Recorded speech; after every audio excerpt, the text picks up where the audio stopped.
If you're watching on LinkedIn and YouTube, welcome to the Job Scam Report podcast. This is Mark Anthony Dyson, and I've been your host for over the last year.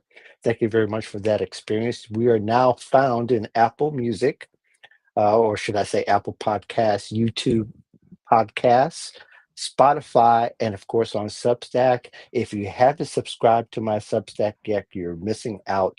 I am posting content there every week. So for the past 54 weeks, we've had something. I've had over, there's about 90 pieces of content.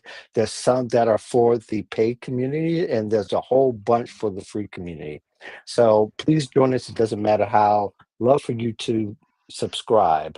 And subscription is a little less than the price of Starbucks coffee. Can you imagine? So thank you very much for joining. I have with me today the CEO of Career Span, Vrijan Atwar. How are you, sir? I'm doing well. How about yourself? I'm doing great. And he is the founder of Career Span.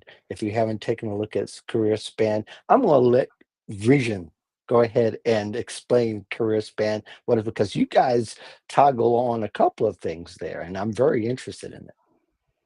Yeah, you're absolutely right. I mean, CareerSpan is a funny company, which means it sort of has different implications for different people. But what I would say to job seekers, and what I think is the most important thing that we do, is we help job seekers get better at developing their professional story. We use conversational coaching to help people reflect on their past experiences in a great amount of detail and depth. And then we use that information that we gather through those conversations to help them in a variety of ways, whether that is generating a hyper tailored resume, whether that is checking against what we know about their goals and preferences to help them know if a job is right for them or not. It's just any number of things that you have a whole universe of possibilities when you actually make the effort to understand the individual that is applying.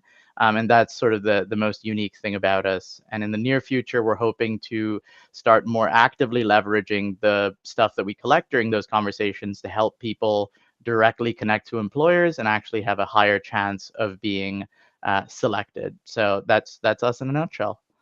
Right. And I thank you for that explanation. For those of you who are in the chat, if you do have questions, feel free to put them in the chat. I'll try to catch them. We're going to go about 20-25 minutes, if that's okay, Region. Let's do it. We're going to hit it and quit it. Okay, so let's talk about the differences between the fake job and ghost job. And I think people have running definitions of their own. And a lot of times I think I've seen on LinkedIn specifically and really other places where they complain about that every job seems to be a fake job, that it doesn't seem to respond to them, but that's not particularly the case. So maybe you Right. could give me your running definition. I think is pretty close to mine as to the hmm differences between the two.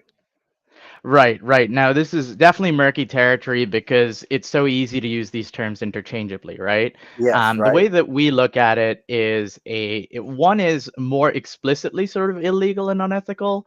The Hmm. other is, ostensibly a less than ideal practice, but there are some legitimate and obviously some illegitimate reasons for engaging in it. So to start with the easy one first, fake jobs. A fake job is Hmm. literally that. It is a job opportunity that is fake. Fake either because it is a front for collecting your data, fake because it is a front for getting you into a scam funnel and essentially trying to finesse money out of you. It's generally one of those two reasons why someone would put these things up. It's generally for data collection or for the purposes of a more explicit scam as opposed to selling your data further down the stream of scams, I suppose. So that's a fake job, right? Hmm. Clearly, by engaging in it, there's some risk to not just your sanity, but also your like personal health, safety, financial safety, etc. A ghost job is a job that a company will put up. So the company itself is legitimate. The opportunity itself may be real insofar as a company is claiming they have an opening, but could still be sort of fugazi because the company has no actual intention of closing that hire. And in that regard, there are a bunch of different reasons why folks there's a bunch of different reasons why folks would sort of do this, right, in HR. So just some stats for you. Somewhere like Mhm. 40% of folks in HR say that they are aware that their company has posted a sort of ghost job. Mhm. Another stat is that roughly 70 to 80% of HR folks think that it is somewhat acceptable to post these jobs. And so as to the reasons why, the sometimes companies will just post it for, again, a data collection purposes. Can we just leave the sort Right. of fishing net open and hoover up as many sort of high, good to great quality candidates, despite not really having any intention to, or any strong intention to sort of close on someone. There's also another act called cream skimming, where you'll throw out this very niche, very particular job where it's hard to get candidates, as a way of sort of catching, this unicorn candidate that may be floating by.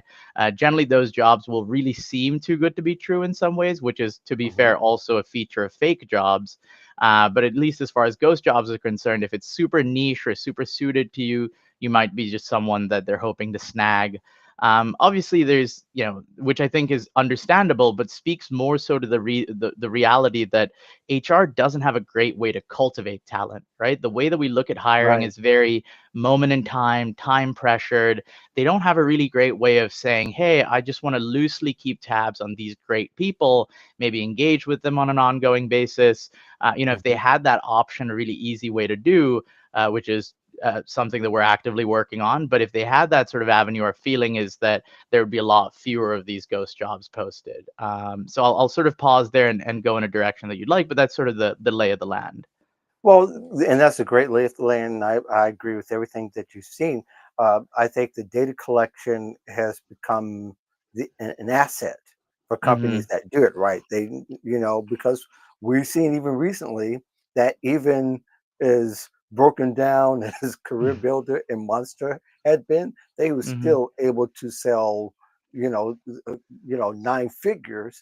My opinion, they had the assets as far as names, numbers, and Hmm. addresses and resumes in their database that they collected for 25 or so years.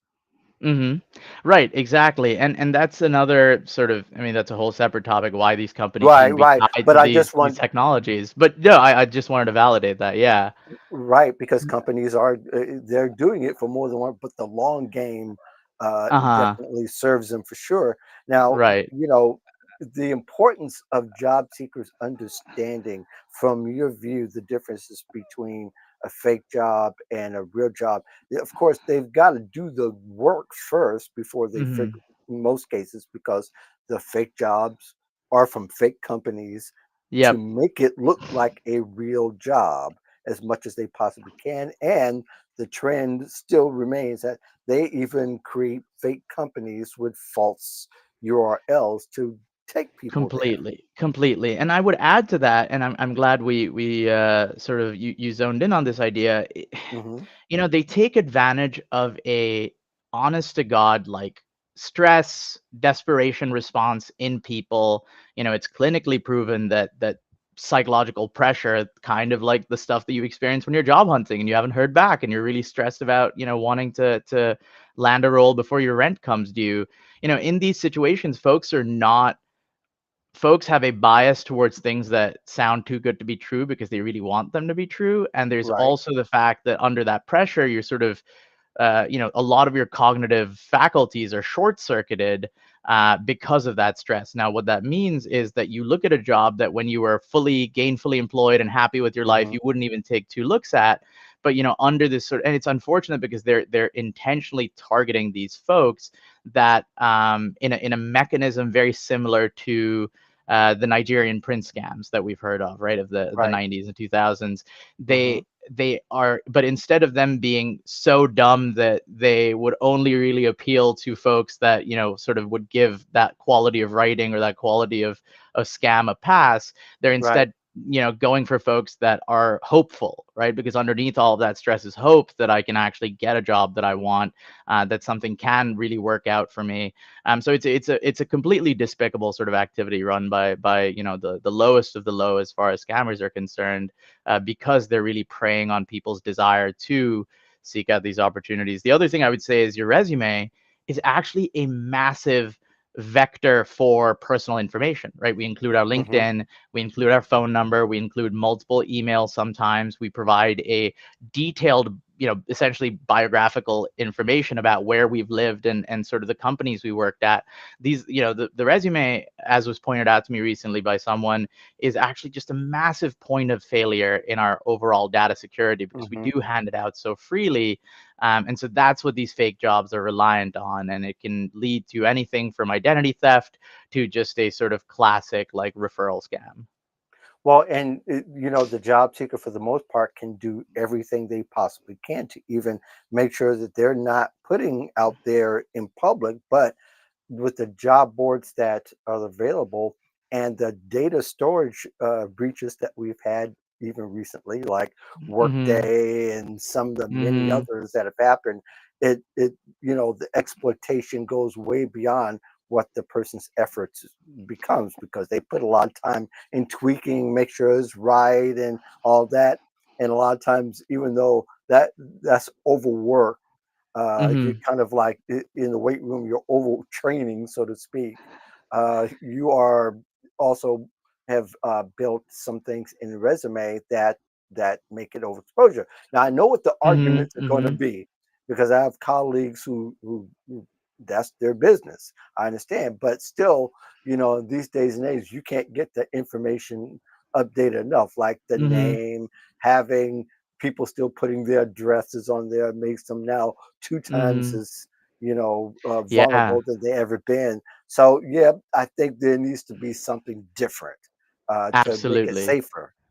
Absolutely, absolutely. I mean, there's we live in such a deeply technological era that the points of failure are everywhere, right?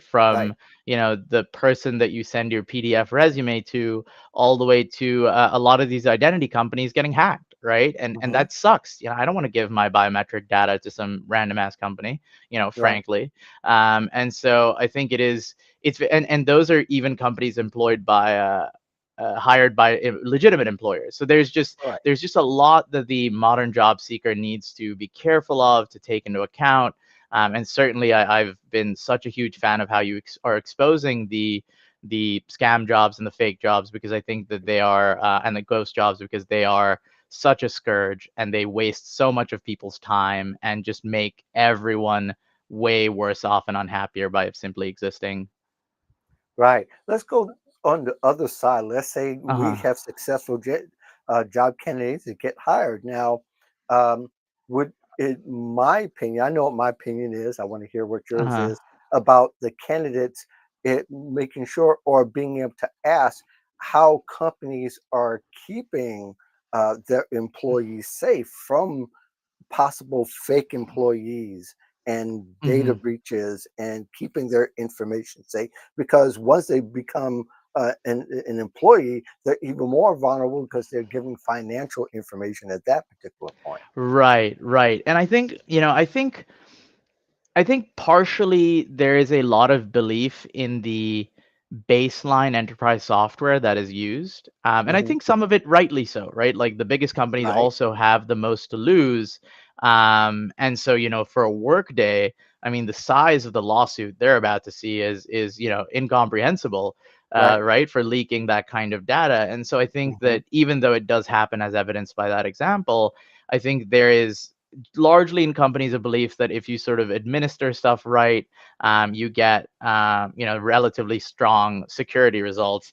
The bigger concern is when companies try to do things through informal channels, right? So this is actually a Right. great signal for a fake job, is if they tell you to send stuff over Telegram or WhatsApp.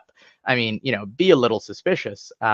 Certainly, I would say, no employer worth their salt that is, I would argue, largely in a position to pay someone a legitimate salary, they're probably using some degree of more, um, let's say like legitimate or formal, sort of processes. So at the very least, using email, right? Companies actually, Right. it's in their interest to maintain a paper trail.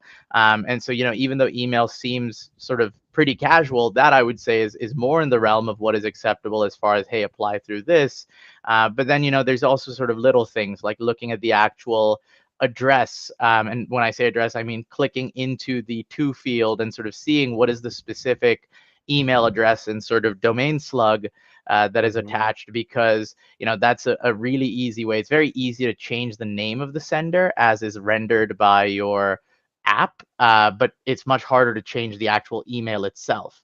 And that's a big way that folks, essentially pretend to be from certain companies when they're actually not. There was a meme going around of someone, I saw a bunch of folks post that, like, the vice president of Merrill Lynch is reaching out to you out of the blue and they're like a third degree contact, be suspicious, right? Right.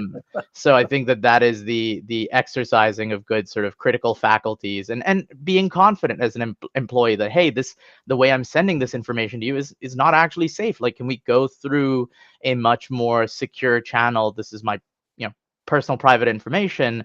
I think any company that you want to work for would respect that sort of request, because I think that that is the bare minimum, both respect and effort that a company should put into making their employees and candidates feel safe. Right. And you mentioned critical thinking, something I really have talked about in the past that Hmm. really we've been trying to get job seekers to do for the last 15, 16 years. The ones that do it are winning. And if you can't Hmm. find one that keeps a steady stream of jobs who hasn't been or who doesn't put themselves at least in the shoes of the employer to try to appeal. But this time we're asking them to put yourself also in the in the hands or in through the lens of a job scammer that Hmm. you got to think how would how would you be vulnerable and to create the invulnerabilities, if you Hmm. will, to avoid being scammed or being misled. Absolutely. And I was very much the kind of person that was far more judgy about Yeah, scams and people getting scammed. And the reality sure. is, that I've learned, what, because I've had some close calls myself. I think the reality is, it doesn't matter how smart you are, how educated you are. Anyone can be approached by a message that just triggers the presses on the right vulnerability at the right time and sort of approaches you. I think it's just hard, right? There's so many It is hard. attacks on our identity and our sort of safety just in general, in a broad sense of the term, online, that Mhm. I think that it's always a good reminder to tell folks, right? No one can be perfect, but to the extent that we sort of destigmatize the idea of asking questions and standing up for what you think is the appropriate way to be treated, especially in formal processes like hiring, I think that's only a good thing. Yeah. Now, as far as I know, you've coached a whole slew of people, and between you and your co-founder, because you guys, that's how you kind of started, right? You started out Hmm. coaching Hmm. people, helping a whole bunch of people, and I don't know if you're doing it these days, but the AI tools are plentiful. Are there any Hmm. particular that you use, or that there's techniques a job seeker can use to help them discern the difference between the fake job descriptions and the real job descriptions, or Hmm. signs that these are AI generated uh, red flags that they should avoid? Right. Great question. Super pertinent. I think this is gonna sound strange coming from an AI CEO. Okay, But all I right. actually, I actually would be more wary of the average AI tool than I would Mhm. be of the average non-AI tool, because I think, and I'll explain my reasoning. I think there's That's certain fair. tools that operate. Um, an AI tool is essentially probabilistic, right? What it's generating is a reflection of the probabilities that it sort of believes are Hmm. relevant to a particular response, and then it generates a probabilistic response. So there is always a margin of error with Right. AI tools. And depending on Hmm. how effectively the AI tools have been set up and how the agents interact with each other in the background, there could be more or less of a margin of error. So my Hmm. first port of call would actually be sort of the traditional techniques, right? Of looking someone up on Glassdoor, looking someone up on the Better Business Bureau. There's certain products, I believe one is called Scam Advisor that I looked up recently, that cross compares against a database of, folks leaving reviews about scams and sort of reporting scams. And so Okay. those are a little bit more, I would say, like consistently reliable. Okay. I think with AI, the downside risk of it hallucinating or sort of making something up and saying, yeah, this is fine, is pretty high. So I guess at minimum, I would say don't just use the AI tool. Try to have multiple. I generally look for 2 or 3 points of sketchiness, I would say, Hmm. in order to sort of, dismiss something outright. And even I could do a much better job of that, right? Right. We try to comb through some job boards recently, and this is a whole separate type of scam, but are job boards that charge you for seeing the JD, right? Nobody's Hmm. got a JD worth charging you for. Like, believe me, that's if companies are trying to monetize that way, that means they suck at business, or they suck, or their business is to suck you dry, right? So Right. so broadly speaking, I would say, I think, like, knowing the source, knowing the provenance. If you see a job board, if you see a job under a company's name, it sounds super appealing on a pretty random job board. I would say most large companies, they will post on the more traditional sort of LinkedIn style job boards. And so just cross referencing, saying, hey, if companies posted to, job boards are us dot, whatever, or some sort of Hmm. sketchy domain, just, and it's a big company, check on LinkedIn, right? They're more likely to be checking that platform anyway. A lot of these job boards are sort of resurfaced. Well, they'll So be that's checking. that's where. They'll be checking for people. I mean, Yes. really, LinkedIn is the best way to check for people and to maybe even engage in a Mm-hmm. conversation rather than going through their job board because really it's um, they're generated at scale. So they're Yes. generating thousands of job boards, not just the one or two people see them on. But Right.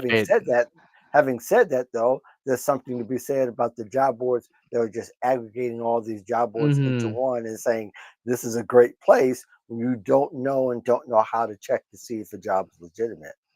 That's right. That's right. Yeah, it's just so hard, and it's one of those things that you develop a feel for over time, Right, especially when you don't hear back from a certain job for a while. Which I should also raise is another sort of distinguishing characteristic between fake jobs and ghost jobs. Fake jobs will get back to you right away.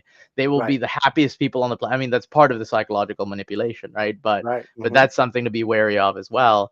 But yeah, I think you're totally right. I think, sort of cross-referencing, checking against multiple places.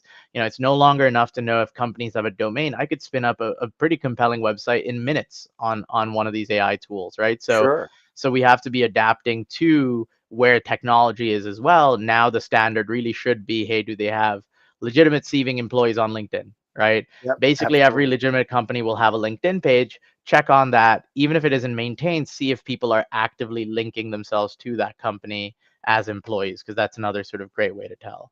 Yeah, and then try to even talk to the employees, That's right.